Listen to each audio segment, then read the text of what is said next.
Today, on the occasion of third international conference on One Mental Health Week, we have a very special guest speaker with us, Honorable Dhaneswar Das ji from USA. He is a spiritual teacher, social healer, author, and also a global speaker. Having a vast experience in field of Vedic wisdom, he traveled various countries and provided his insightful talks and guide the people and the humanity. And today he is going to enlighten us on a very relevant topic, that is mental health is a result, not a cause. So, if anyone has any query or question, you can ask in the comment section directly on the YouTube. So, thank you so much, sir, for providing your valuable time for this conference. Uh, Now we can proceed. Thank you very much, Samyak. Thank you for inviting me to participate in your conference. Just to begin, I should mention that my comments are coming from the Gaudiya Vaishnava spiritual perspective. That is, Vaishnavas who are worshippers of Vishnu or Krishna and who accept, follow Bhagavad-Gita as their main scripture. So as a student of Bhagavad-Gita for more than 50 years, I'm going to be speaking from that perspective. So the question of this conference is mental health. And the question is, how do we get mental health? How can we all be mentally healthy? Well, the first requirement is to understand who we are as spiritual beings. We are spiritual beings who live in a material body. In Bhagavad Gita explains the nature of the spirit soul, that we are first and foremost persons, that we are eternal, we live eternally, but we are placed in various bodies for a certain duration of time.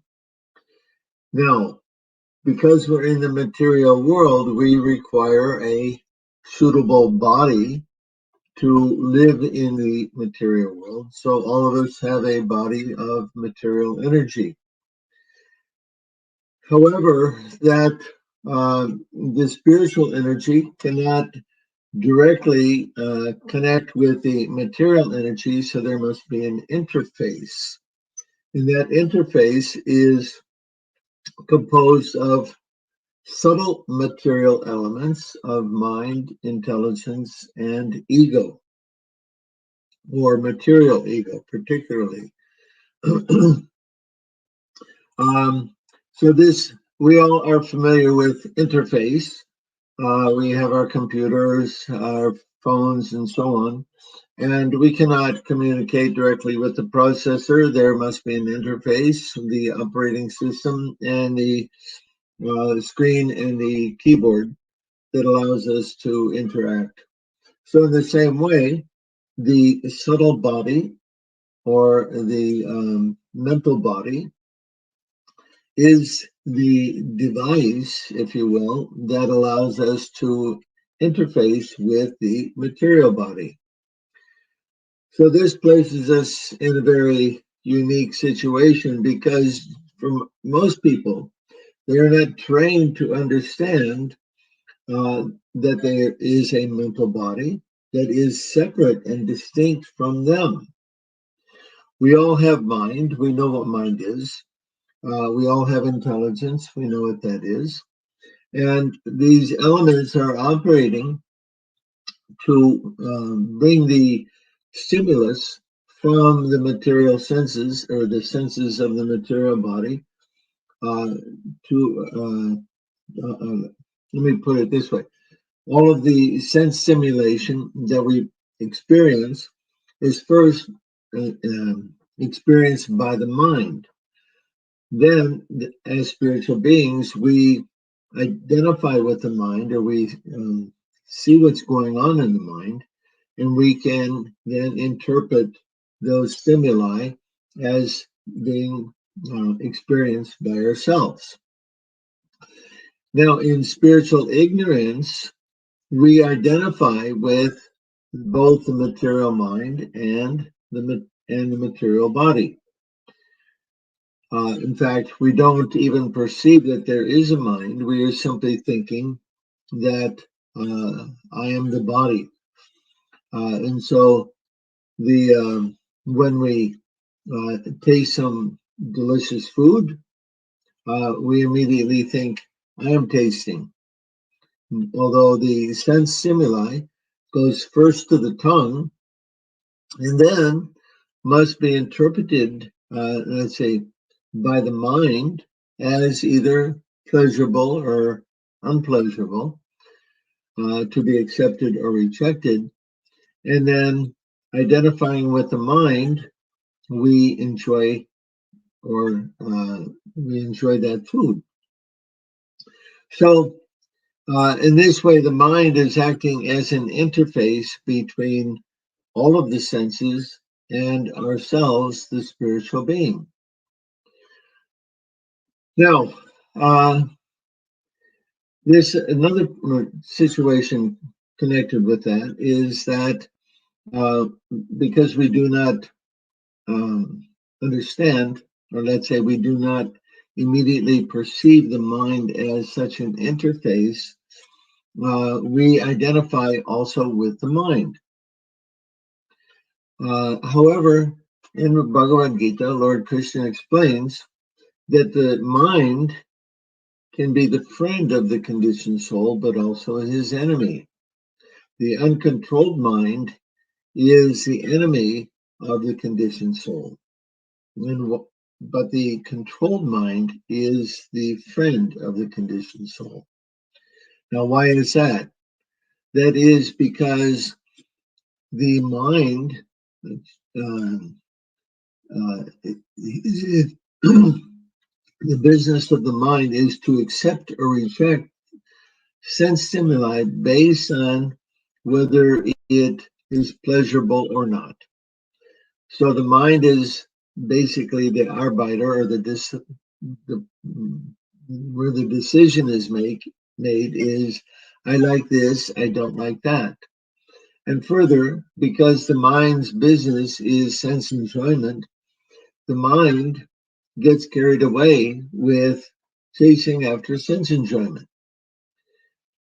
Now, if we have proper training as children, both morally and spiritually, then we will learn in our childhood to restrict our senses, to control our desires, to control ourselves, so that we do not get carried away with sense pleasure, and thinking that is everything.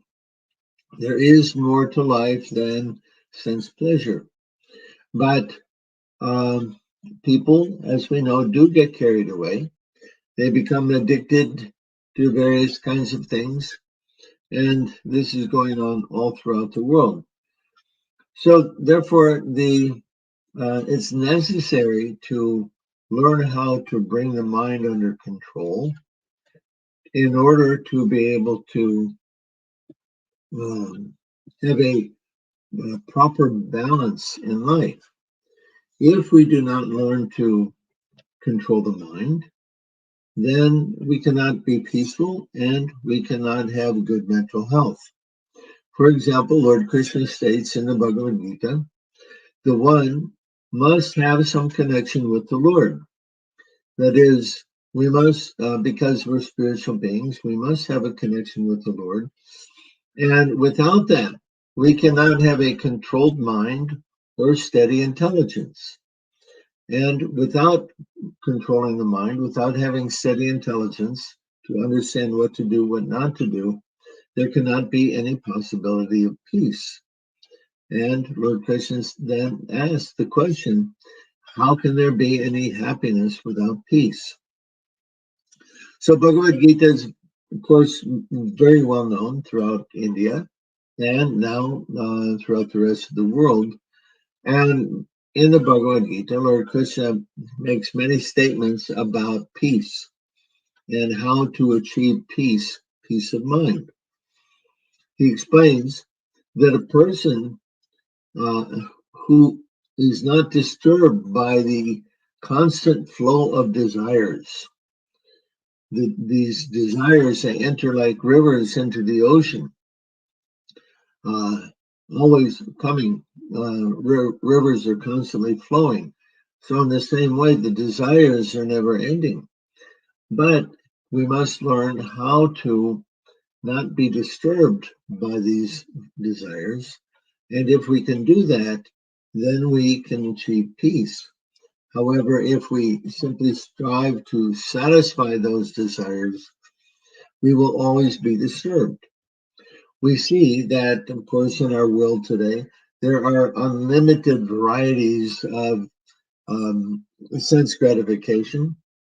So many things are in the shop, so many delicious foods, different things to see, videos, audio, so many nice songs like that. So where do we draw the line? If we do not draw the line, we cannot achieve peace.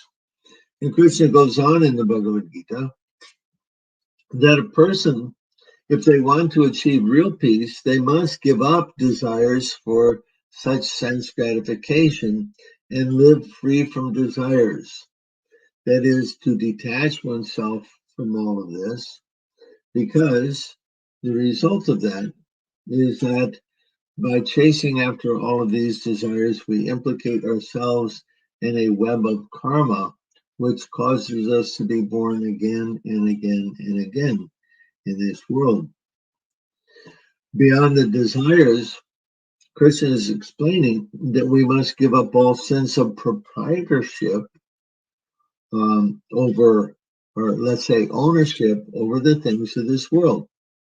We can understand that nothing can really belong to us. We may possess it for some time, but sooner or later, all of our claims of ownership are null and void because we must leave this body at the end of life.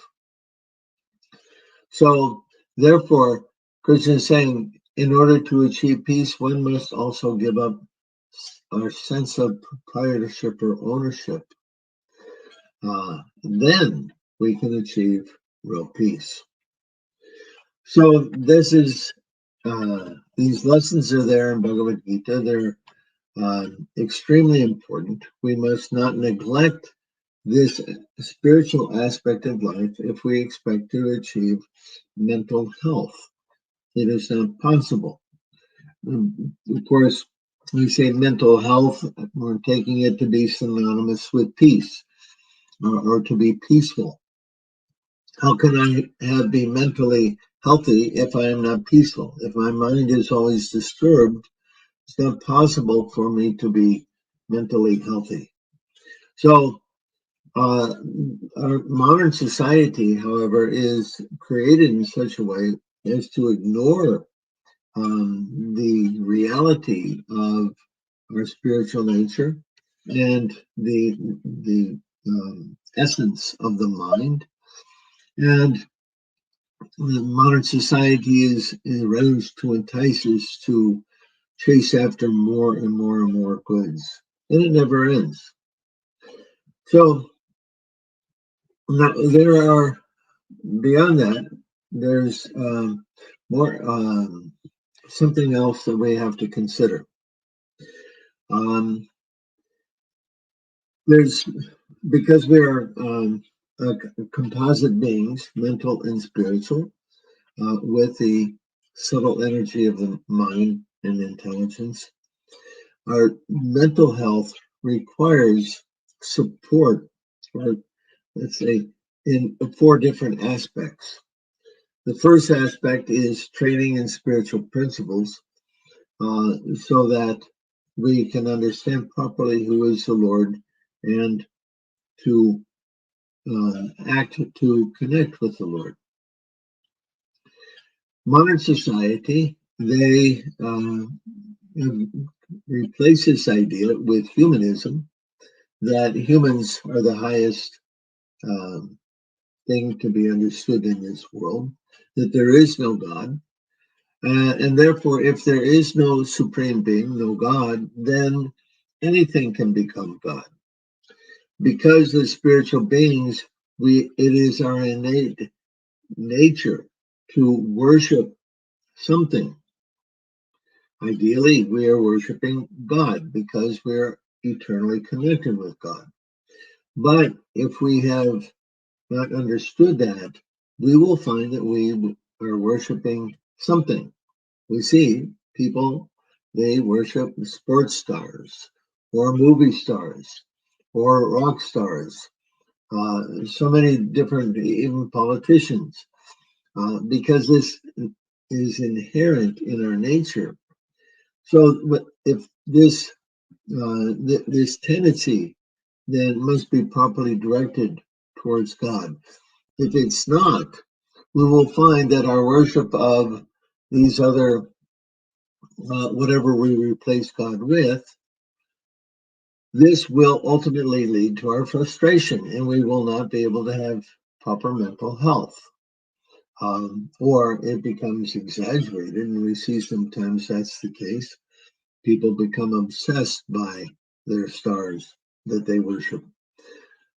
So we must understand properly who is God and direct our worship towards that supreme being so that we are fulfilled spiritually.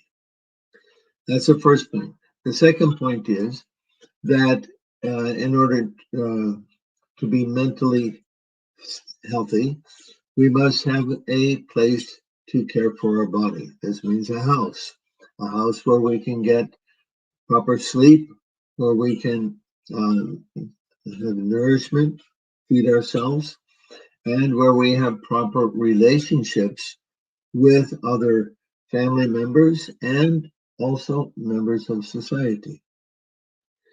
So we need to have these care for the body and proper relationships with others. The next thing we need is proper work. All of us have a material nature, which is called gunas. The material body gives us a particular nature. This is called guna and karma, and or we might call it the psychophysical nature. So there's different kinds of people. They enjoy doing different kinds of work. And this is explained as varna in Bhagavad-Gita, that there are different classes of people. Some are intelligentsia, some are the administrators, some are the organizers of society, and some are the workers. So we must find our proper place in terms of our work activity, because if we're trying to do work that is not suitable for us, we will not be satisfied, we will not be peaceful, and we will not have good mental health. And then the fourth thing that is required are proper relationships with others according to our station in life, as children, as adults, as elders of society, and then finally those who are nearing the end of life, for them to devote their time to developing their relationship with the Lord and thinking about where they're going to next. So mental health then requires these four things: proper training in spiritual principles, a place to maintain and care for the body, feed it, give it rest, proper work activity according to one's guna and karma, and then finally proper relationships with others according to one's station in life.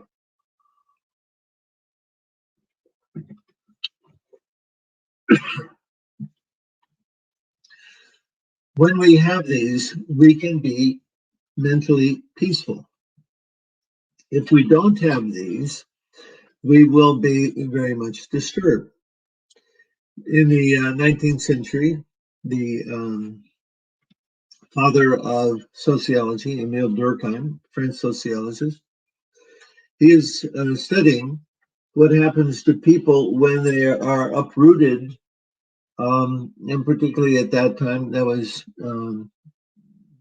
because of the Industrial Revolution. People were leaving their their place on the farms or in the villages and going to the cities to find work.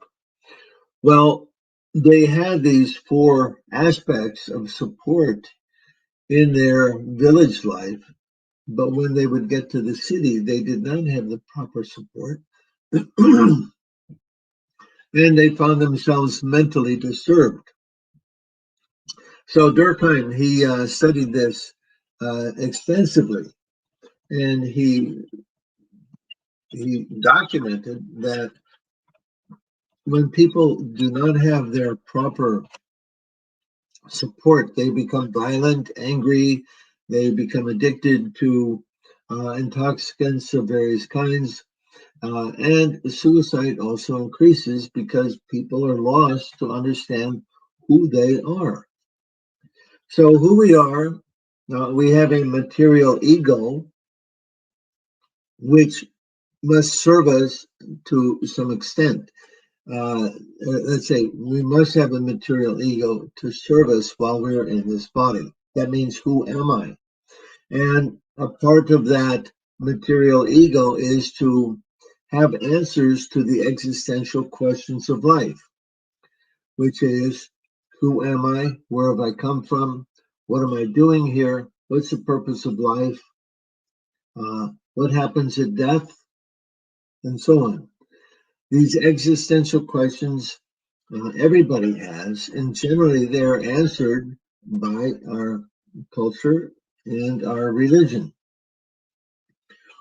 If we do not have answers to these existential questions, then we will not be peaceful. We will experience ennui, as Durkheim explained.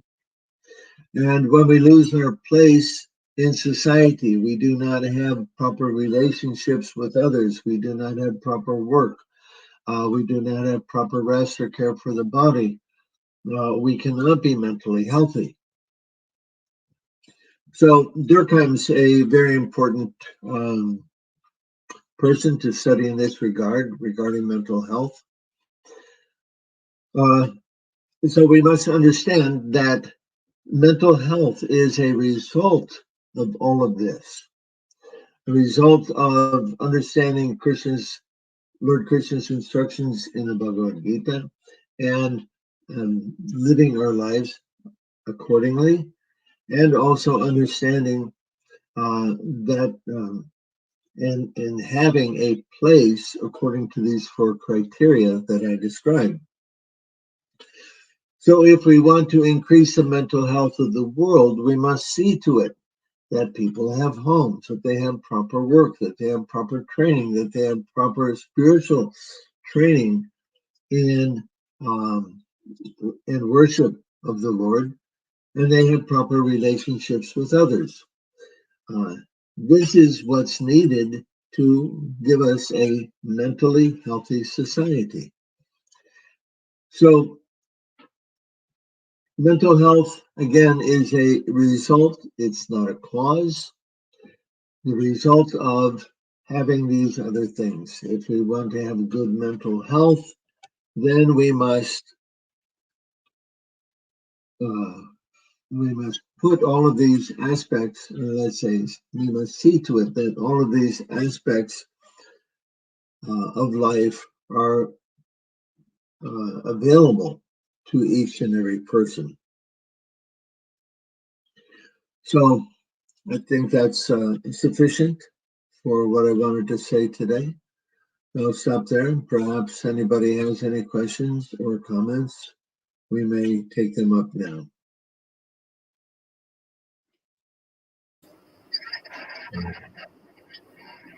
Thanks a lot, sir, for this insightful session. It emphasizes the spirituality, the role of spirituality and the mental health, how The true nature of mind is described in a spiritual text, especially in spiritual, we can say in Bhagavad Gita, as you mentioned.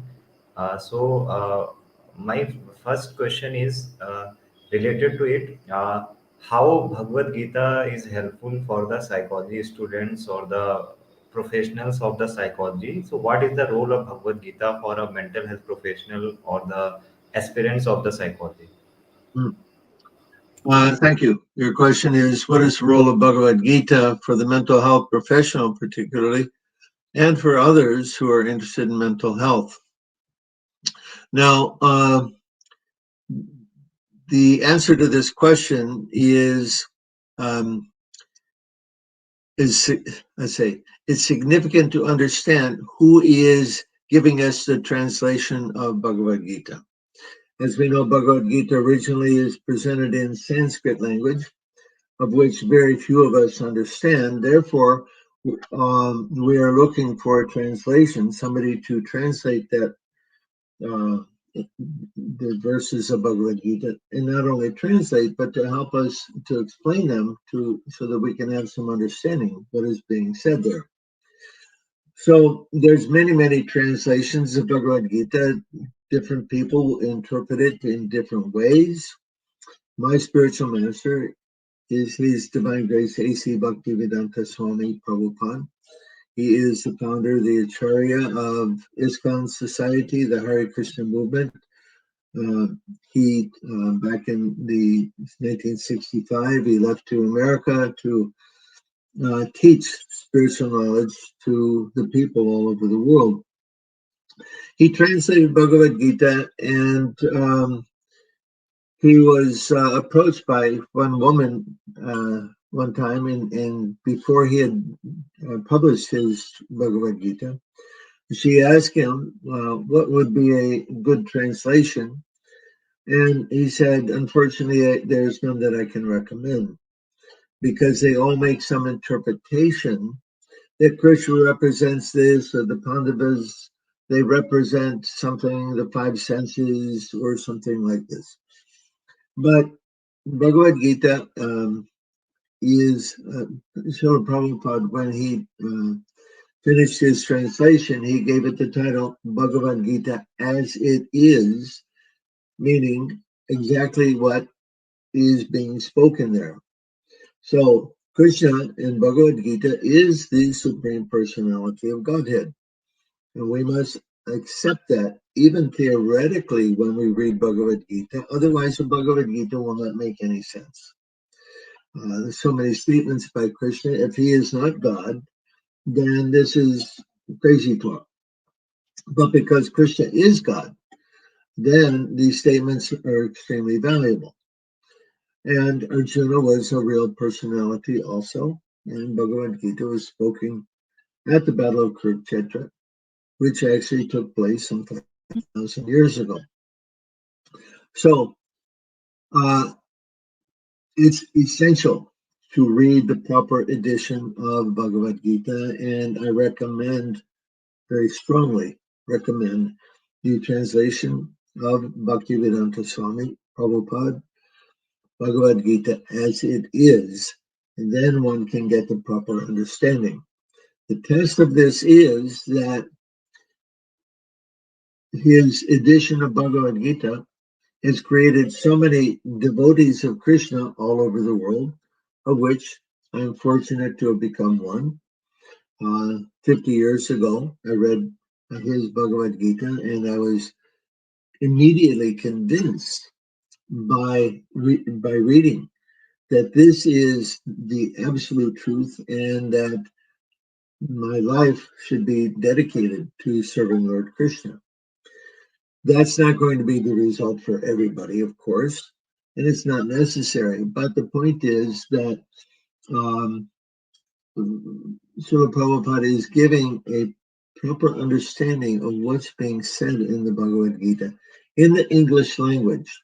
Now, his Bhagavad Gita has also been translated into many other languages, and I think probably at least 5 languages for Indians. but I think maybe 70 or 80 languages total. So the translation is there for anybody uh, to hear directly from him what the proper understanding is. Thank you so much, sir. And I hope the professionals should seek this, and especially this translation of Prabhupada uh, Bhagavad-Gita as it is, as mentioned by sir. Uh, we talk about the self. There is also many concepts of self in psychology. For example, ideal self or the true self, and we have also the concept of self in spiritual textbooks or spiritual. We can say that there are so many guidelines for the self. So, in your opinion, what is our true self and how one can achieve it? Hmm. Well, again, the answer for this is given in Bhagavad Gita that we are spiritual beings, that we have an eternal relationship with the Supreme Lord. He explains in the Bhagavad Gita, Krishna explains that besides this material world, there is a spiritual world. This material world is full of imperfections, as we all know, but there is that spiritual world, which is a perfect world. And we all have the opportunity to achieve that spiritual world at the end of this life if we live our lives properly. Um, so when we go there, we do not reincarnate. We are eternally the same person. So we all have then a eternal spiritual identity, which we have the opportunity to realize during this human life. Now, in this life, because we have a composite material spiritual body, people are, of course, their immediate experience is to identify with the body. I'm a man, I'm a woman, I'm young, I'm old, and so on, like this. However, this identification is, let's say, this birth is given to us for the purpose of enjoying the material energy in all of its very many different ways. So, because we have many desires to enjoy, we have the opportunity to take many births again and again. We want to be a man or a woman. Now, of course, they're doing this insane idea here in the United States. A boy can be a girl can be a boy. This is nonsense. Okay, we have a body with a fixed physiology. If we want to be the opposite sex, we have the opportunity to do so in the next life. And we have throughout our past many incarnations. We've had many incarnations of animals, plants, birds, fish, everything, all of the different species of life, plus male, plus female, plus whatever else. So we have that opportunity. That's why we're in the material world. We have different desires to enjoy in different ways. And this Lord is so kind, He gives us all facility to enjoy however we might like. However, the problem is that all of these efforts to enjoy this world are limited and temporary. We may, take a simple example. Everybody enjoys good food. So you sit down to a wonderful meal, but our capacity for eating is extremely limited. Once we fill the belly, then eating more simply causes distress. And so it is with every other kind of enjoyment as well. But this thirst, this hankering for enjoyment is there because it's part of our spiritual nature. And that real hankering can only be fulfilled with our connection with God. Because God is complete, our connection with Him will make us feel completely fulfilled. So this is what we're hankering for, although we have been misdirected by sense gratification. Uh, anyway, that's getting back to your answering your question. That's our real identity as spiritual being in some relationship with the Lord in the spiritual world. But in this material world, we continue to accept different bodies and different identities one after the other. Thank you so much, sir, for your clarification about it. Uh, we see lots of up downs in last 2 years all over the world, having so much hectic situations. Whether we have call it so-called pandemic or something like this, there is also affects the mental health or all over the holistic health of individual. Every nation got on the back foot, and so many everyone has faced, either you or me has seen all observe all the situation, very keenly and very carefully. So what is your guidance, what is your advice to everyone by regarding seeing all this situation? What is the cause, or how one can get overcome from these kind of situation in future? Um, the situation is not what it appears to be. In Bhagavad-Gita, again, Lord Krishna explains that we are living in a world of illusion. That is, we live in a relative world in which each of us recreate our own reality. And we think of it as this way or that way. Each of us has our own understanding, and we think this is the way it is. However, um, again, this is relative. And so if we try to live in according to criteria that's imposed on us by other people, we will not be able to maintain mental health at all. There are powers that be who, let me put it this way: the ruling powers of society, they want stability, and of course, this is good for everybody to have a stable society. So our politicians are always working to make things stable economically, socially, and so on. Um, However, as we know, and as we read in history, some of these powers, they get carried away with their uh, authority that they think they have, and they impose their mandates on the mass of people. Um, we will never be able to find happiness or peace if we are um, trying to live according to artificial dictates that are imposed upon us by others for whatever reason. We don't need to speculate about their reasoning at this point. But if we do some research, we understand that many of the events of the last 2 years were unnecessary.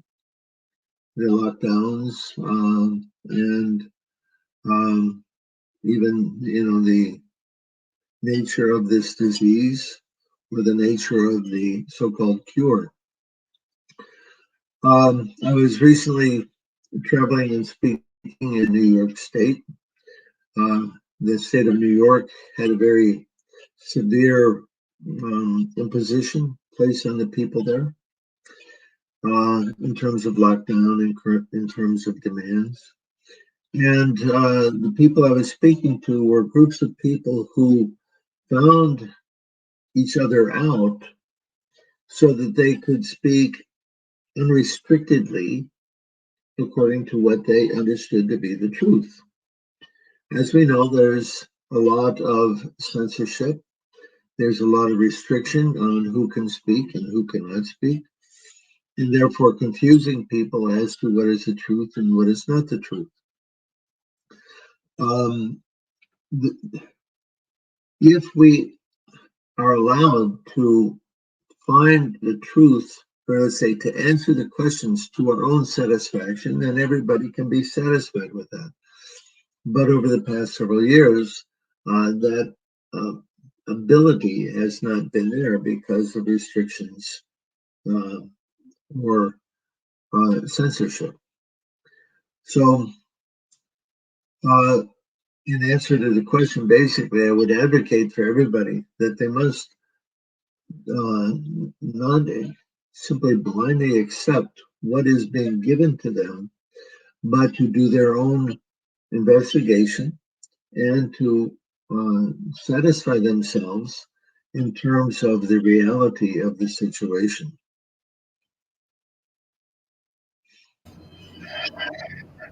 Thank you so much, sir. And again, for providing your valuable time and insightful session through this presentation. Before winding up today's session, I would like to kindly provide a conclude message to all the world and humanity through this session. So, what will be your conclude message to all the humanity and the world? Thank you. Yes, we're in a very perilous time. We're in a time of great change. And the world needs the help of God. We cannot get through this period of challenges without the help of God. God is like the sun. Okay, we're going around in the darkness of ignorance. In darkness, we cannot see what is what. But when the sun comes up, one can see everything exactly as it is. So we need the light of God. We need the help of God. We need to pray to God. We need to connect with God. And the easiest way, best way, according to the Yuga avatar, Sri Chaitanya Mahaprabhu, who has come to give us the Yuga Dharma, or the essential religion for the age, is to chant the Hare Krishna Maha Mantra, which is Hare Krishna, Krishna Krishna, Hare Hare, Hare Rama, Rama Rama, Hare Hare. These three words, Hare Krishna and Rama, refer to the Supreme Lord in his different aspects, and it's a non-sectarian prayer asking the Lord to please allow us to serve him, to allow us to use our energy in his service. And if only a small percentage of people will take up the recitation of this mantra on a daily basis, beginning the day, just begin your day with recitation of the Maha Mantra. 5 or 10% of people, if they will do this, bringing the light of God to this world will change everything. So I implore everybody, please take this seriously. We cannot get through these perilous times with the help of God, without the help of God. And the best way, again, is chanting Hare Krishna Maha Mantra. Thank you.